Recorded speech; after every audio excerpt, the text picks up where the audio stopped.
If you do actually have a business partner in your business and they are not ADHD, they might not understand your impulsive spending habits, to be honest. So I've known a few neurotypicals and ADHDers that have gone into business together and it can work really, really well. Where you're going to hit some snags is collecting receipts.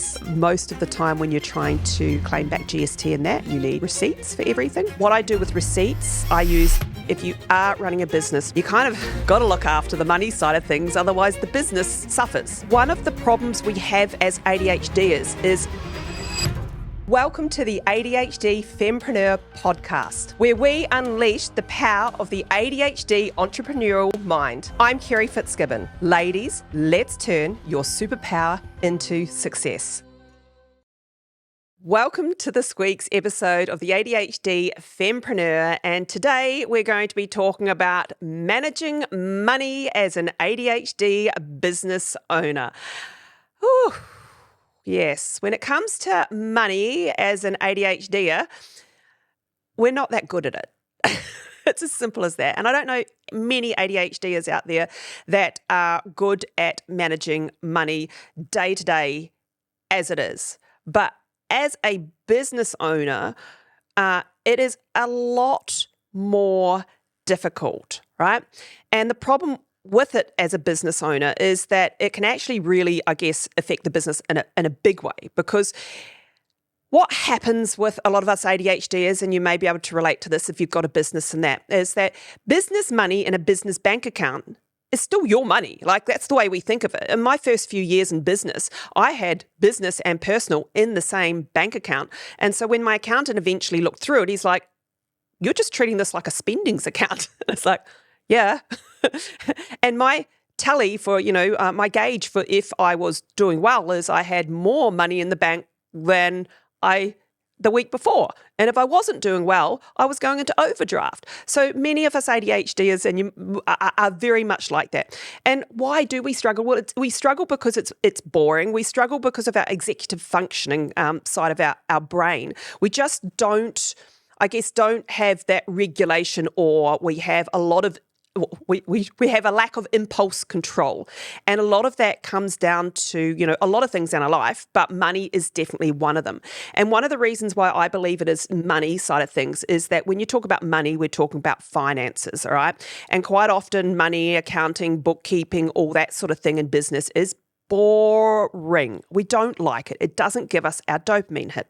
What gives us our dopamine hit, though, is often spending money on that brand new thing that we knew that we must absolutely have, and that we get it, and then 5 minutes after we bought it, we're over that because, of course, the dopamine hit's gone and we're on to the very next thing. So that's one of the reasons why, as an ADHD, we struggle with money in day-to-day life. But let's talk about it in business, because let's face it, if you are running a business, you kind of got to look after the money side of things, otherwise the business suffers, or it doesn't grow as fast as you want it to grow, or your wealth doesn't grow as fast as you want it to grow.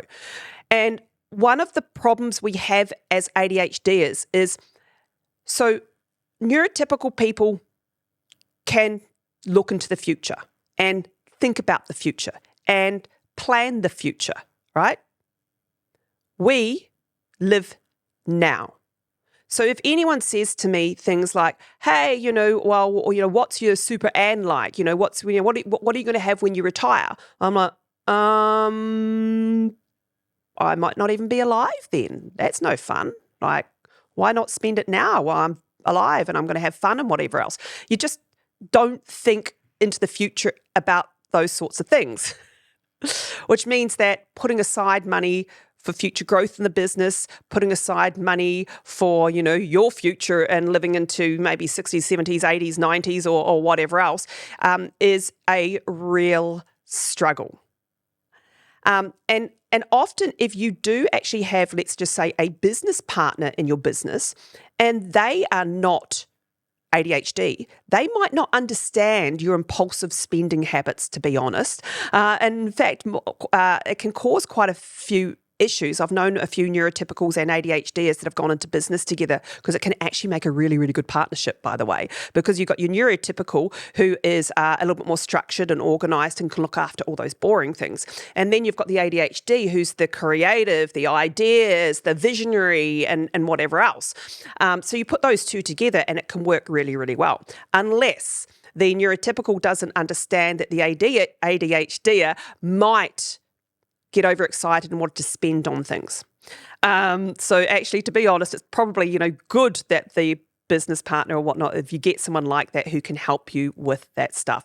And we all know, there are so many, what we call bright, shiny objects out there. I'd love you to think about how many different things in your business have you purchased because it's the new thing that's come out, whether that be a new device, whether that be a new, personal development program or course or marketing course. There's the whole list of bright, shiny stuff out there. It might actually be investing or putting money into a brand new business because, why not have many projects on at a go? So there's lots of bright, shiny objects out there that mean that we will tend to spend money on those sorts of things and not think about the consequences. And that's the key thing, is we don't think about the consequences. We're not thinking into the future. We're thinking about the right now. We're getting our dopamine hit right now. And I wanted to share with you a couple of things that have happened to me in my business life that have meant that it's cost me a lot of money, to be honest. I mean, there's part of me that is really surprised that I am as successful as I am, okay? I could actually have been even more successful, to be honest, but earlier on in my years of starting my businesses, I got really good mentors. I got really good JV partners, that's joint venture partners, and people to support me. And I did that really early on. So that actually helped me to be able to build my businesses quickly. And then I got support for people to take them over. So I guess that was because I learnt that. But if you haven't learnt to do that, or you can't do that, then you're in it on your own. And often, ADHD is, that will give up because not enough finance, not enough, motivation to move forward. In another episode, I talked about perfectionism and procrastination as well. All that stuff comes into play. So, but early on in my business, well, not even earlier on. So things like, phone bills, for instance. Now, I don't know about other countries, but in Australia, if you are late paying your phone bill, you get a charge on top of it. You would think that charge would be enough to make you go, right, I'm going to pay my phone bill on time. I have never been early with my phone bill. I have an extra $10 to $20 charge every single month on that phone bill, and I'm sure many of you can relate. So the phone company rings me up and goes, hey, why don't you put it on automatic payments? Oh, no, can't put it on automatic payments because that's a commitment. What if I don't have the money in my account at that time to pay that automatic payment? I can stall it and pay the extra $10 to $20 because we don't think of anything different, okay? Same with credit cards, for instance. People pay their credit cards on time and they don't get the interest on it, right? Well, we don't. We get interest on it. And quite often, people with ADHD can get themselves into quite a lot of credit card debt or an overdraft debt because we're so busy buying stuff and so on. In fact, other things like, missing deadlines. I actually recently, another thing we can often do is, I'll reframe this as poles and other cars jump out in front of us when we're driving. Sometimes it's because we're distracted. So I've got a few poles that have jumped out in front of me when I've been driving my vehicle, and so therefore I had to claim insurance. And so I put in my claim for my insurance, and then you're meant to book it in to get it fixed, plus make a payment as well. I went on holiday, came back, and then realised that I was one day away from they were cancelling my claims, which meant that I might not have been able to claim again, but just hadn't even thought of it. And luckily I realised one day before they were cancelling all that. Even, car registrations, I've actually had my car deregistered, my business car deregistered because I didn't pay my registration on time. And on time is, not even on time. It was 6 months late, in fact, right? So in Australia, we don't have a sticker on our windscreen anymore, which is crazy for us ADHDers. We need the sticker on the windscreen to tell us when the deadline's up. We actually should know here. You're meant to guess, and I'm sure I'm not the only person. I'm not sure what they do in other countries. But yeah, had my car deregistered, had to get new, re-register it and everything. Another one in the business is speeding fines. And again, I didn't pay speeding fines in time, which means that you actually lose your driver's license, right? This is quite serious. So you would think that would be enough to prompt someone to pay a speeding fine on time. Another thing, by the way, we get quite a few of speeding fines and parking fines. I'm sure you can relate to these. And so not paying it on time in Australia means that they actually take your license off you. They send you a note, but if you've changed address as many times as I have, and probably you guys have, you never actually do the letterbox. You never do the change of address card, do you? Like mail's still sending to the same address and business mail's still sending to an address I had 10 years ago. So you don't even get all the letters and the reminders that you're meant to get either. And actually I got pulled up one day and they said, you don't have a driver's license because of a speeding fine. And I went, oh, okay, well, I'll pay it. And they said, no, you got to go to court. So I had to go to court and then I lost my license for 3 months. Really difficult when you've got a business and you're meant to be driving places. But that's what we do. Like, it's not in our function to be able to think that, oh goodness, I've got these speeding fines, they need to be paid on fine, or I've got this credit card that needs to be paid, I've got these utility bills that need to be paid in the business, let alone a tax. Tax is a fantastic one, and I've spoken to a few ADHDers about this, is you're meant to put aside GST, I'm sure, called other things in other countries, goods and services taxes, as part of your businesses if you're registered. And you're meant to lodge returns on a regular basis. Well, most ADHDers, unless we've got bookkeepers and accountants, and that's the best way to do it, by the way, most ADHDers don't do this. It's boring. I mean, you don't want to sit down and sort through all your receipts and lodge them on time, do you? So, and then when the tax department contacts you, sob story. I'm sorry. Yes, I promise I'll do that. I'll do that. Yes, I will. And then time goes on and you should be doing it. And then you bury your head in the sand and they don't go away, by the way. The government doesn't go away. Tax has to be paid. But this is a common story for us ADHDers in business. And it's all the money things and financial things that we have problems with and that cost us extra money in our business that really it shouldn't do. Here's my suggestion for that. After all the stuff that I have wasted, I would say tens of thousands of dollars, if not more, over years in my business, even right down to just following up on invoices with clients that don't pay on time, or even sending invoices, right? My bookkeeper did a reconciliation through my account, a couple of years ago when she first came on board, and there was like $60,000 worth of invoices that were never sent. Never, I didn't send them. It's as simple as who does that? So all the money that's wasted on all the stuff. The things that I've learned from this is I am not good at it. I can't do it. I know you should never say can't, but I keep thinking I can. We all think we can. We all think we're going to pay that bill on time. We know it's here. As soon as we've got the parking fine, you sit there with the little parking fine in your hand and you go, you know what, I should go online now and pay this right now. But they don't actually allow you to in Australia pay it straight away. You've got to wait for a few days to reach wherever it reaches. And by that time, it's gone.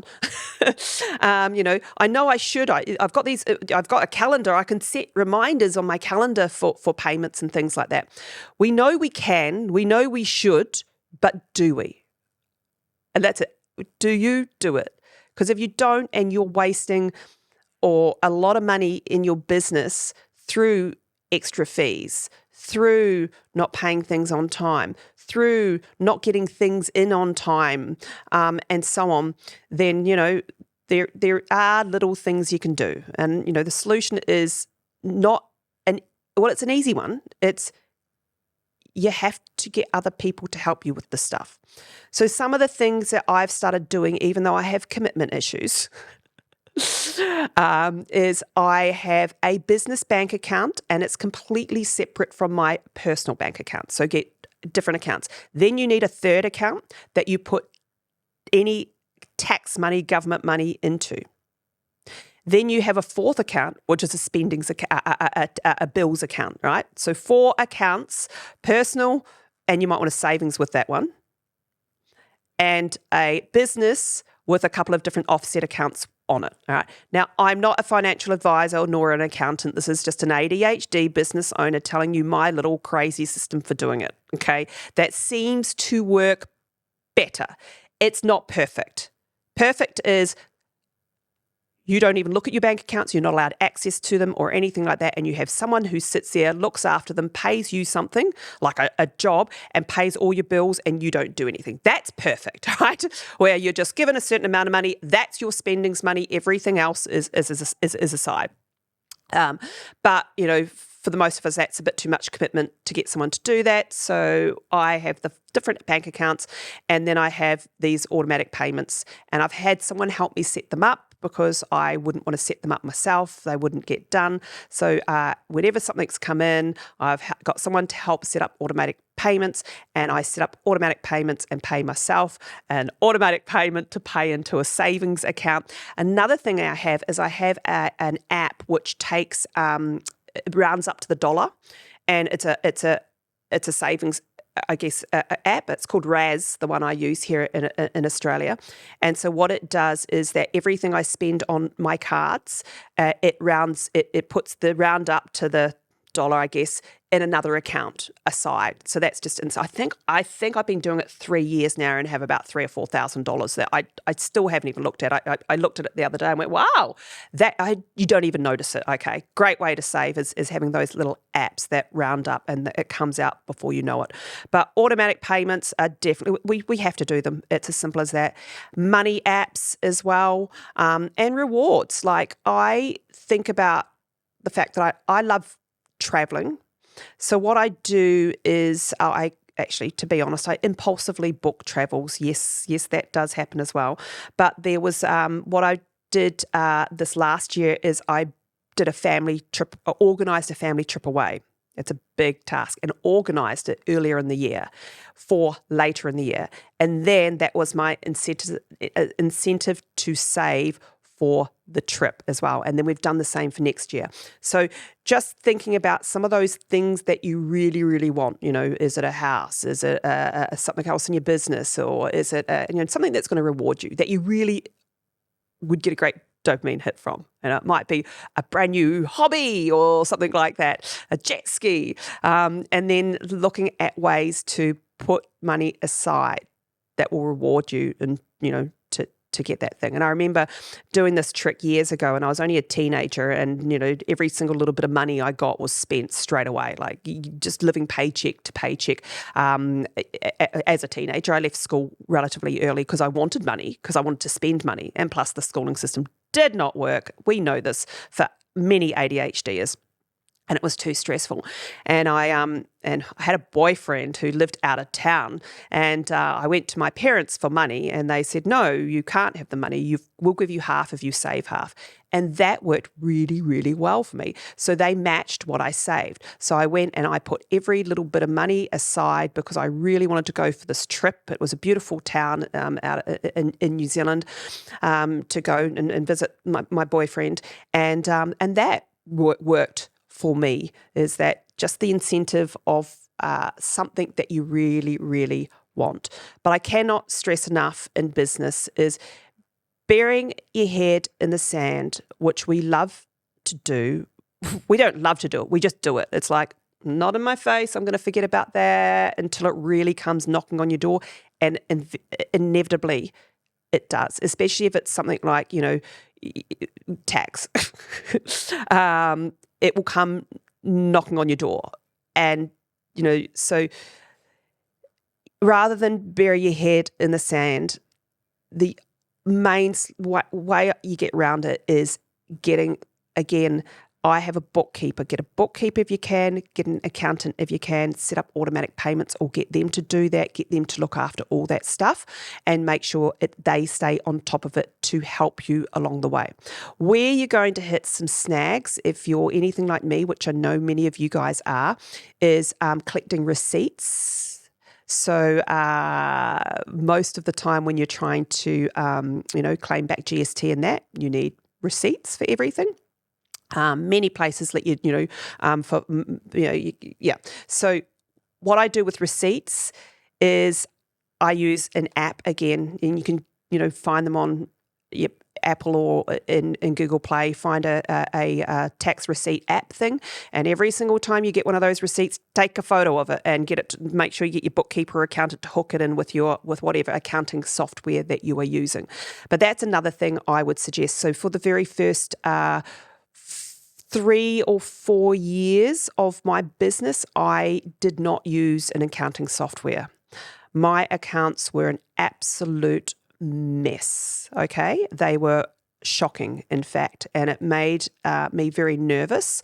It actually, even though I was able to grow businesses and that, it just meant essentially I set up businesses so I could make more money to sort out my accounting stuff, to be honest. It was like, right, how can I get more money in to pay the stuff anyway? But my I didn't have an accounting software, so eventually I couldn't bury my head in the sand any longer, so I went out and spoke to my accountant and got an accounting software. Now I use Xero, but there's lots of them out there, look them up, but I think it's imperative, absolutely important that you have accounting software and that you have someone who can actually help you read that, or someone that talks you through that, or someone who can guide you with that. I know I tend to look at mine less and didn't look at it for a while. Actually, I had other people sorting all that out for me, but recently I had to dive in there and had a look and found that, I had missed again payments and so on. So, just all I do now is it's almost exciting looking at the money now that I've sort of trained my brain to go, looking at the money, seeing where the money is leaking, seeing where I'm spending money where I shouldn't be spending money, gives me more money to spend in other areas. And sort of identifying this is actually become a little bit more exciting, but only recently for me. And it's become a little bit more exciting because I've been finding missing money. I found an extra $100,000. That's a lot of money, okay? But I've also found that I'm saving money because I'm not, with automatic payments and that, because I'm not, getting all the interest on top and the late payment fees and whatever else. So once you get it all set up and get someone to help you set it up would be my best thing, because otherwise you're going to procrastinate or you're going to bury your head in the sand about it. So get someone to help you set it up, and honestly, you will not regret it. If all it does for you is take the pressure out of your brain for constantly thinking about it, because you're always worried about it. It's like, oh, I know I need to look at that account side, and you're always worried. It's always there in the back of your mind, and it's hampering business growth, and it's hampering, it's always, it probably keeps you awake sometimes at night as well, which it did for me. Getting control of that, and then just knowing where everything is and what I'm spending and the extra money, which gave me the dopamine hit, which then I could always plan other things, holidays and the things I really enjoy, makes it actually more fun. And I actually have I can't even believe I'm saying this now. I have a day a week, it's a Friday, where I don't talk to clients, where I go into my Xero account and I go through and I look at stuff. Even though I've got a bookkeeper and accountant, I go through and I look at stuff in there and see where I could improve. I look at my numbers, I know where I am now, and that's something I've dedicated because I know how important it is and I know how much money you can make by doing that.